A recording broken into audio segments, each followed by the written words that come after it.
चले गए ये लोग बाहर अपने फुल अय्याशी ये लोग वहाँ पे मारे होंगे, ऐसा कुछ भी नहीं होता। कब्र का हाल मुर्दा जानता है। बिल्कुल।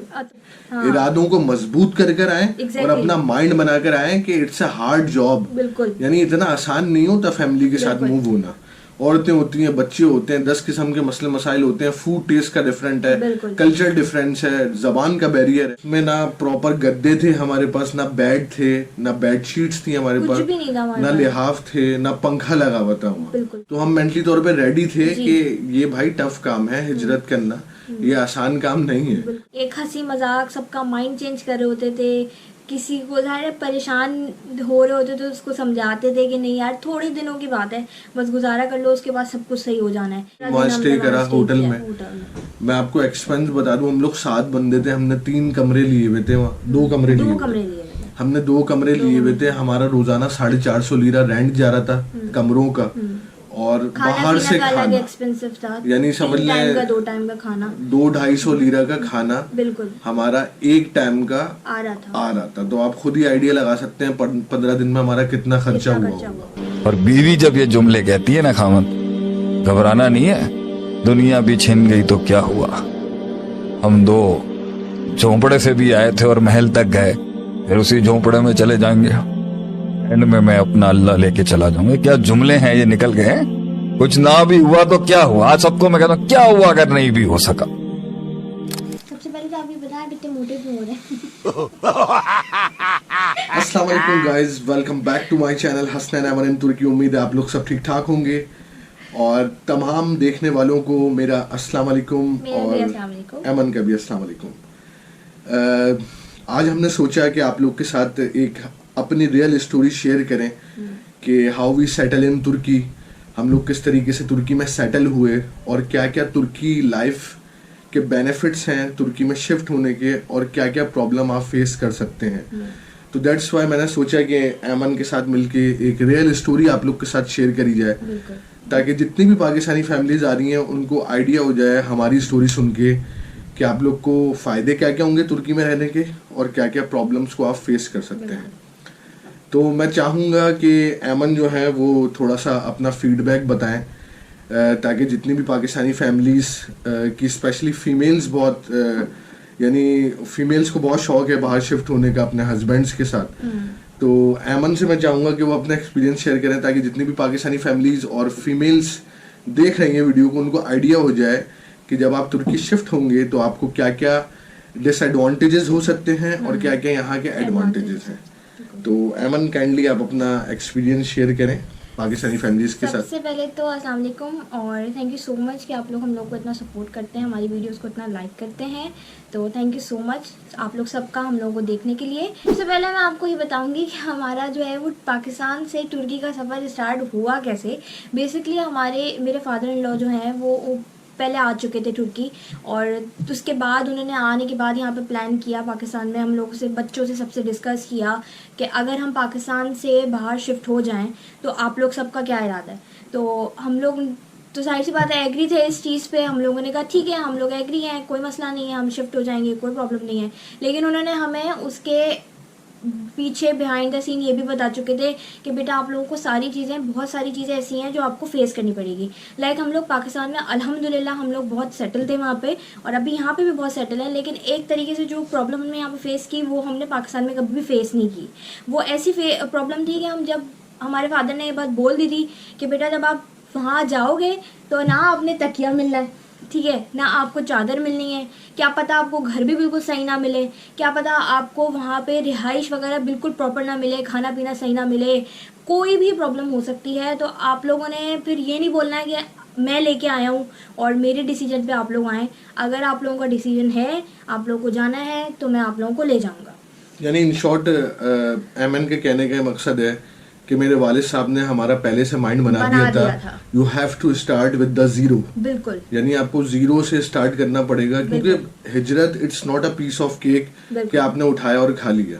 ये प्रॉपर अपना मुल्क छोड़ के दूसरे मुल्क आना था, और एक ये बहुत टफ काम था। यानी दूर से ना बड़ा अच्छा लग रहा होता है तुर्की के बाहर जा रहे हैं, लेकिन यहाँ आके आदमी को आइडिया होता है जब वो एक सर्वाइवल देता है कि किस तरीके से आपको सारी चीजें करनी है।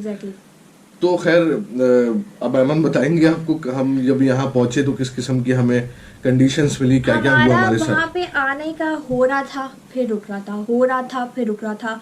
मेरे फादर इन लॉ डेली जो है वो बैठ के अक्सर रात में ये डिस्कशन करते थे और सबको पूछते थे, सबका माइंड बनाते थे कि बेटा आप यहाँ पे बहुत अच्छे से रह रहे हो, एक एक चीज़ है, टीवी है, बिस्तर है, पोषण है, कमरे हैं, सारी चीज़ें फैसिलिटीज़ हैं आपके पास, तो वहाँ जाके ये सब चीज़ें नहीं मिलेंगी। डेली अक्सर हम लोग रात में बैठ के डिस्कस करते रहे, तकरीबन 3-4 महीने हमने ये सारी बातें डिस्कस की हैं। हुआ ठीक है चले आते हैं, फिर हुआ एकदम कि नहीं यार इतना सब कुछ छोड़ के, इतना सब कुछ सारी चीज़ें हमारे पास यहाँ पे मौजूद हैं, कैसे हम वहाँ जाएंगे, हमारे पास कुछ भी नहीं होगा। फिर हुआ कि यार नहीं यार जाना है, कि लाइफ स्टाइल अपना चेंज करना है, अपने आने वाले बच्चों के लिए, अपने फ्यूचर के लिए बहुत सारी चीज़ हम लोगों को चेंज करनी है। तो फिर उसके बाद अचानक से हम लोग ने जो है वो ये प्लान बनाया कि नहीं, बस अब्बू को हमने बोला कि अब्बू हम लोग एग्री हैं, हम सारी चीज़ें प्रॉब्लम फेस करने के लिए तैयार हैं, कुछ भी हम आपको एक लफ्ज़ नहीं बोलेंगे कि आपने हमें यहाँ पे कोई भी फैसिलिटीज़ प्रोवाइड नहीं की या यहाँ पे कोई भी फैसिलिटीज़ प्रोवाइड नहीं हुई हैं, हम सेक्रीफाइस करने के लिए हर तरीके से तैयार हैं, आप हमें बस लेके चलें। अब्बू ने बोला ठीक है, यानी हम पूरे मुजाहिद बन गए थे कि इज्जत करनी है बस इंशाल्लाह। और इसमें हमारी तकरीबन पूरी कंप्लीट फैमिली थी, तो हम लोगों ने बोला ठीक है, अब्बू ने बोला ठीक है बेटा कोई मसला नहीं है, मैं तैयार हूँ, आप लोग अगर एग्री हो तो। हम लोगों ने सबने अपनी तैयारियां शुरू की और हम फिर पाकिस्तान से निकल के तुर्की आ गए। सबसे पहले तो हमें ये बात पता थी कि हमें क्वारंटाइन करना पड़ेगा। क्वारंटाइन के लिए भी हमारे हमारे अब्बू ने माइंड बनाया हुआ था कि बेटा क्वारंटाइन करना पड़ेगा। तो क्वारंटाइन में ये तो नहीं कि आप लोग परेशान हो जाओगे, पैनिक हो जाओगे कि भाई क्वारंटाइन करना पड़ रहा है, और बहुत सारी चीज़ें हैं। क्वारंटाइन करने वाले लोग बहुत ज़्यादा सोच रहे होते हैं कि क्वारंटाइन, ऐसा कुछ भी नहीं होता, क्वारंटाइन भी गुजर गया हमारा। जो लोग बाहर जाने के रोजाना आदी हैं, बिल्कुल, और घूमने फिरने के आदी हैं, तो क्वारंटाइन उनके लिए टफ था, हमारे लिए भी टफ था। हाँ। 10 दिन आप एक ही कमरे में बंद हो, लेकिन हमने गवर्नमेंट क्वारंटाइन करा था जी। तो उसमें थोड़ा सा हमें फैसिलिटेट करा होता, आप बाहर जाने की इजाजत थी, दूसरों के छत पे चले जाते थे। आप हमारे पुराने व्लॉग्स में देख सकते हैं हमारी सारी क्वारंटाइन की हिस्ट्री। बिल्कुल। तो क्वारंटाइन कंप्लीट करने के बाद जो है ना वो असल सीन शुरू हुआ है, वो अमन बताइए। बिल्कुल, क्वारंटाइन हम लोगों ने फेस किया। क्वारंटाइन के लिए हम एक पूरा माइंड बना के आए हुए थे। इनफैक्ट हम लोग लीडो, अपना कैटल वगैरह सारी चीज़ें आप हमारे व्लॉग में, पिछले व्लॉग में देख सकते हैं। हम सब पूरा माइंड बना के आए थे कि क्वारंटाइन भी करना हुआ तो हम कर लेंगे, कोई मसला नहीं है, 7-10 दिन जितने भी हैं हम गुजार लेंगे। हमने वो जैसे तैसे करके गुजारे। जिस दिन क्वारंटाइन ख़त्म होना था, रात को इनफैक्ट मतलब हमें अगर सुबह 8वें दिन हमें निकलना था, और 7वें दिन हम लोग रात, हमारा टेस्ट हो चुका था मॉर्निंग में, और हम लोग रात में बैठ के क्वारंटाइन वाले कमरे में बैठ के ये सोच रहे थे कि हम सुबह कहाँ जाएंगे, क्योंकि 8वें दिन वहाँ पे ईद थी और क्वारंटाइन जिस दिन हमारा ख़त्म हुआ था उस दिन वहाँ पे चांद रात थी, और तो हमारे पास कोई रिहाइश नहीं थी, कुछ भी नहीं था, और कुछ भी यानी इंतजाम नहीं था। होटल्स भी ऑलमोस्ट जो थे वो फुल जा रहे थे, ईद की वजह से होटल्स फुल जा रहे थे, यानी अजीब व गरीब सिनेरियो था।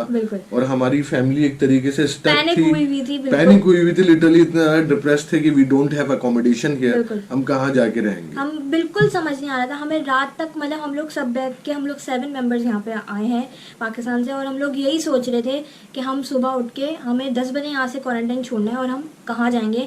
हमें नहीं पता था कि हम कहाँ जाएंगे, क्योंकि ईद का दिन था, सेकंड डे, फर्स्ट ईद थी, मतलब फर्स्ट डे था ईद का, तो कोई भी सब चीज़ें यहाँ पे सब बंद थी, मार्केट्स बंद थी, प्रॉपर्टीज़ का सारा सिस्टम बंद था, होटल फुल बुक जा रहे थे।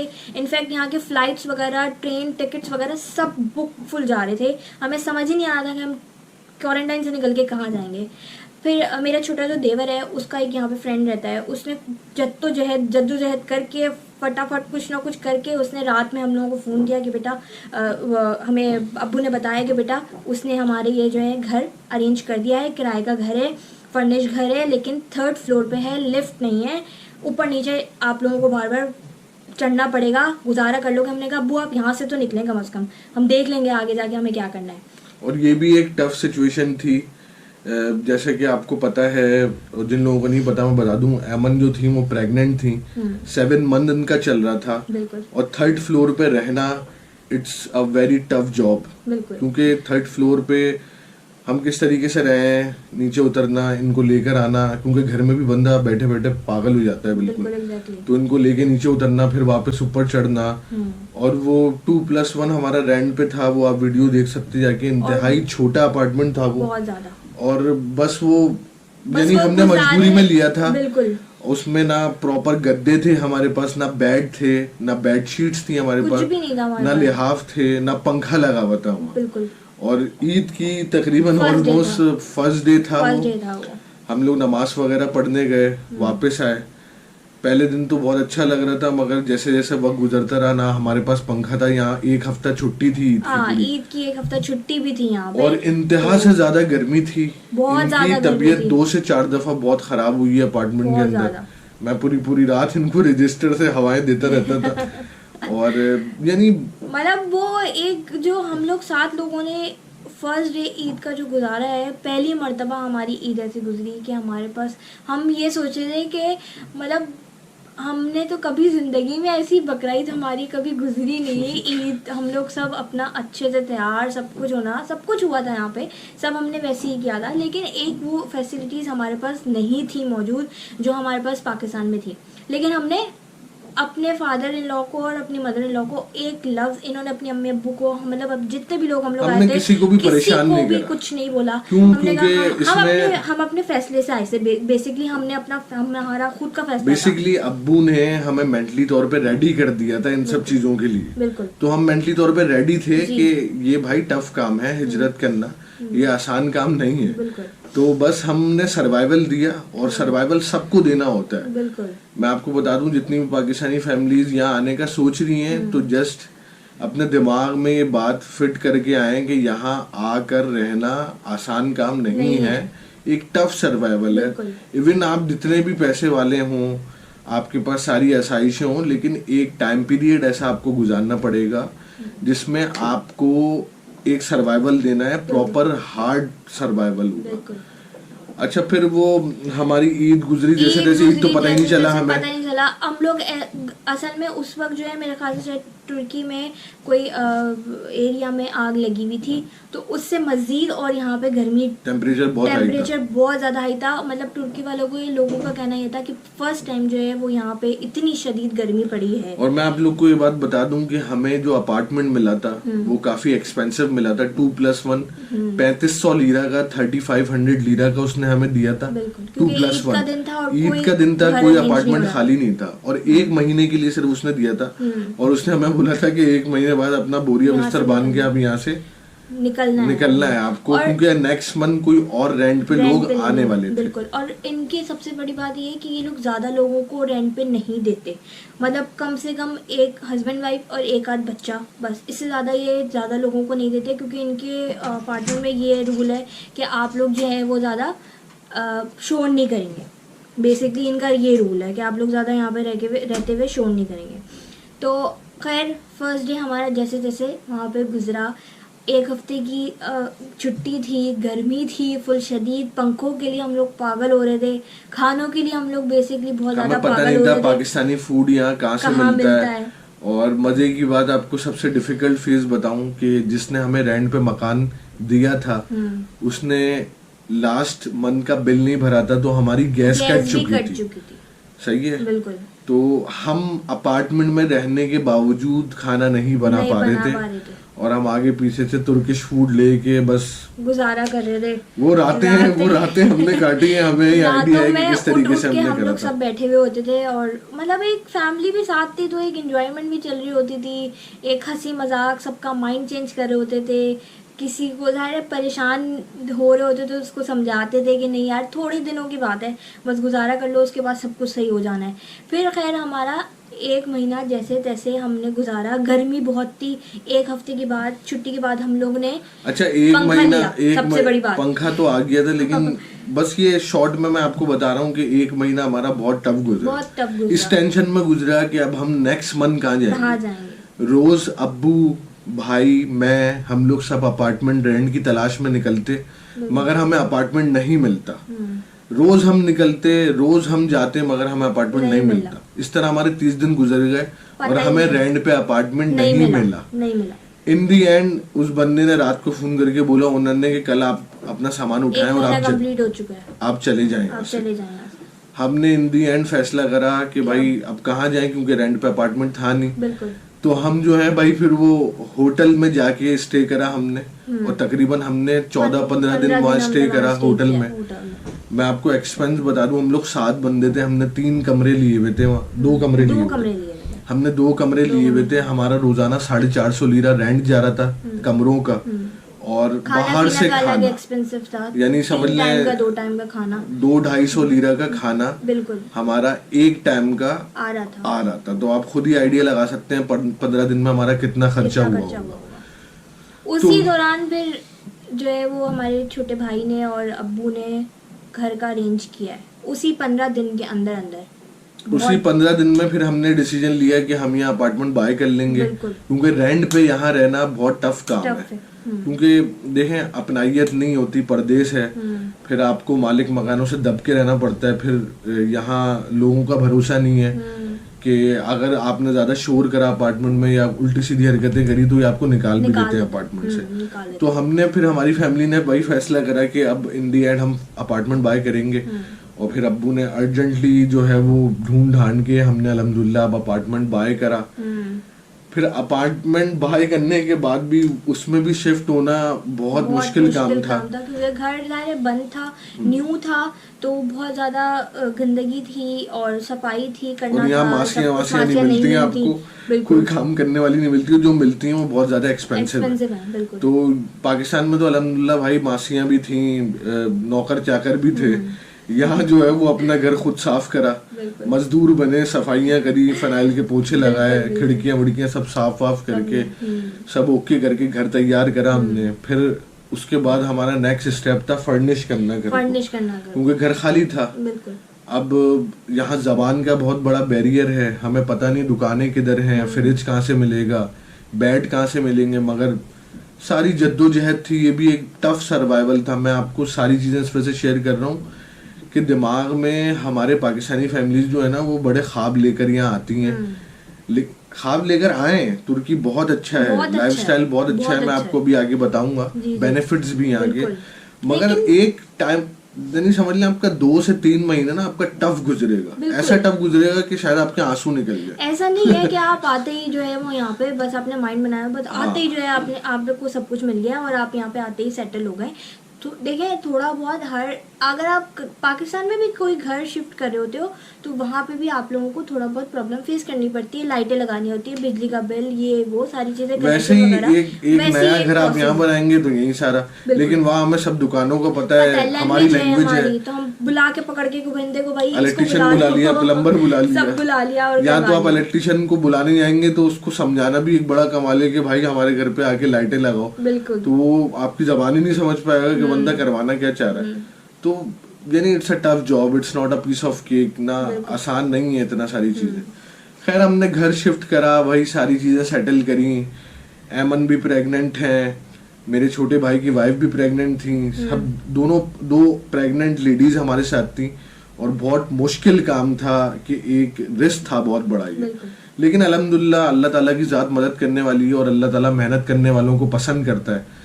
तो हमारी पूरी फैमिली ने एक यूनाइट होके ये डिसीजन को एक्सेप्ट करा, और इन दी एंड हम लोग अल्हम्दुलिल्लाह यहाँ जबरदस्त किस्म के सेट हो चुके हैं। बिल्कुल। मेरे दोनों भाइयों की भी जॉब लग चुकी है अल्हम्दुलिल्लाह, जबरदस्त जॉब लग चुकी है। मैं उनका भी आपको इंटरव्यू करवाऊंगा इंशाल्लाह ताला अपकमिंग व्लॉग्स में कि किस तरीके से उनको जॉब मिली। लोग बोलते हैं यहाँ जॉब नहीं मिलती है, मगर अल्हम्दुलिल्लाह दोनों की जबरदस्त किस्म की जॉब लग गई है। व्हाइट कलर जॉब लगी है, फैक्ट्री में जॉब नहीं लगी है, क्योंकि मेजोरिटी यहाँ फैक्ट्री में काम करती है। तो अल्हम्दुलिल्लाह मेरे भाई इंजीनियर है, छोटा भाई फैशन फोटोग्राफर है, दोनों को फील्ड में जॉब मिली है और जबरदस्त जॉब मिली है। और अल्हम्दुलिल्लाह मैं भी यहाँ अपना बिजनेस रन कर रहा हूँ ट्रैवल एंड टूरिज्म का, रिगार्डिंग TRC। आपको वर्क परमिट चाहिए, आपको कंपनी फॉर्मेशन करनी है, तो मैं आपको सारा प्रोसेस करवा के दे सकता हूँ अल्हम्दुलिल्लाह, क्योंकि मैं खुद एक एक्सपीरियंस से गुजरा हूँ। तो ये सारी चीज़ें बताने का मकसद ये है कि भाई जितनी भी फैमिलीज आ रही हैं एक माइंड बनाकर आए कि आपको टफ देना है थोड़ा सा, यानी पहले महीने में आते साथ ही आपको सेट नहीं हो जाएंगे, आप सेट नहीं होंगे। It takes time, things takes time. बिल्कुल, क्योंकि सारी चीजें करने में एक प्रोसेस है ना। अब अगर आपने फर्नीचर भी लेना है तो वो आपको एक टाइम देगा कि यार इस टाइम पे हम आ रहे हैं, पर्दे भी लगवाने हैं तो वो आपको एक टाइम देगा, लाइटें भी लगवानी है तो वो एक टाइम देगा, तो आपको हर चीज़ों से गुजरना पड़ेगा। मेरा कहने का मकसद सिंपल ये है कि पाकिस्तान में लोग जो रह रहे होते हैं ना, और अगर उनके लोगों में से कोई बाहर चले जाए तो वो ये समझते हैं कि यार ये लोग तो बाहर चले गए और एक ज़बरदस्त हो गया और ये लोग तो सेट हो गए वहाँ पे, लेकिन ऐसा कुछ भी नहीं होता। जब आप उस सारी चीज़ों से गुजरते हैं तो आपको ही पता होता है कि आपने क्या क्या चीज़ें फेस करी हैं। देखने वाले लोग ये समझ रहे होते हैं कि यार ये लोग तो सेट हो चुके हैं और ज़बरदस्त सेट हो गए हैं और चले गए हैं ये लोग बाहर, अपने फुल अय्याशी ये लोग वहाँ पे मारे होंगे। ऐसा कुछ भी नहीं होता, कब्र का हाल मुर्दा जानता है। बिल्कुल। तो हम लोगों ने क्या क्या चीज़ें फेस करी वो आपके साथ हम लोगों ने सिंपल एक एक्सपीरियंस किया ताकि आप लोग एक मोटिवेट हो कि लेकिन इसका ये मतलब नहीं, ये स्टोरी सुनाने का मतलब नहीं है कि आप बिल्कुल ही डिमोटिवेट हो जाए, आप आए नहीं, आप आए इरादों को मजबूत कर आए और अपना माइंड बनाकर आए कि इट्स अ हार्ड जॉब, यानी इतना आसान नहीं होता फैमिली के साथ मूव होना। औरतें होती हैं, बच्चे होते हैं, 10 किस्म के मसले मसाइल होते हैं, फूड टेस्ट का डिफरेंट है, कल्चर डिफरेंस है, जबान का बैरियर है, ये सब हर्डल्स आपको क्रॉस करके फिर आप एक सक्सेस के लेवल पे जाते हैं। तो आए, जरूर आए, बिल्कुल आए, लेकिन अपना माइंड बना के आए। You have to start with the zero. आपको टफ देना पड़ेगा, 2 से 3 महीने आपका अल्लाह ताला इम्तिहान लेते हैं। ये सुन्नत रसूल है हिजरत करना। तो नबी पाक ने पत्थरों पे सोकर हिजरत करी, ऊँटों पे ट्रेवल करा कई महीने। तो अल्हम्दुलिल्लाह हम तो फिर भी टेक्नोलॉजी के दौर में है, जहाज पकड़ा, फ्लाइट पकड़ी 6 घंटे में तुर्की के अंदर। आसान है, अभी भी आसान है हमारे लिए, लेकिन अपना कंफर्ट जोन छोड़कर दूसरे मुल्क में आना, दूसरी जबान में, दूसरे कल्चर में एडजस्ट होना, फिर यहाँ अपना रिस्क तलाश करना, जॉब तलाश करना, बिजनेस खड़ा करना, ये सब टफ काम है। अगर आप इतने विल पावर आपकी स्ट्रांग है कि आप इन सब हर्डल्स को आसानी से हंसते खेलते मुस्कुराते हुए फेस कर सकते हैं, तो वेलकम टू द तुर्की। जरूर आए और अपनी फैमिली को यहाँ सेट करें। बेनिफिट्स बहुत हैं, ग़िज़ा ऑर्गेनिक है, बिल्कुल, माहौल बहुत अच्छा है, फ्रेश आबो हवा है, ना स्नैचिंग है, ना डकैतियां हैं, सही है, आपकी लाइफ बहुत सिक्योर है, आपके बच्चों का बहुत ब्राइट फ्यूचर है।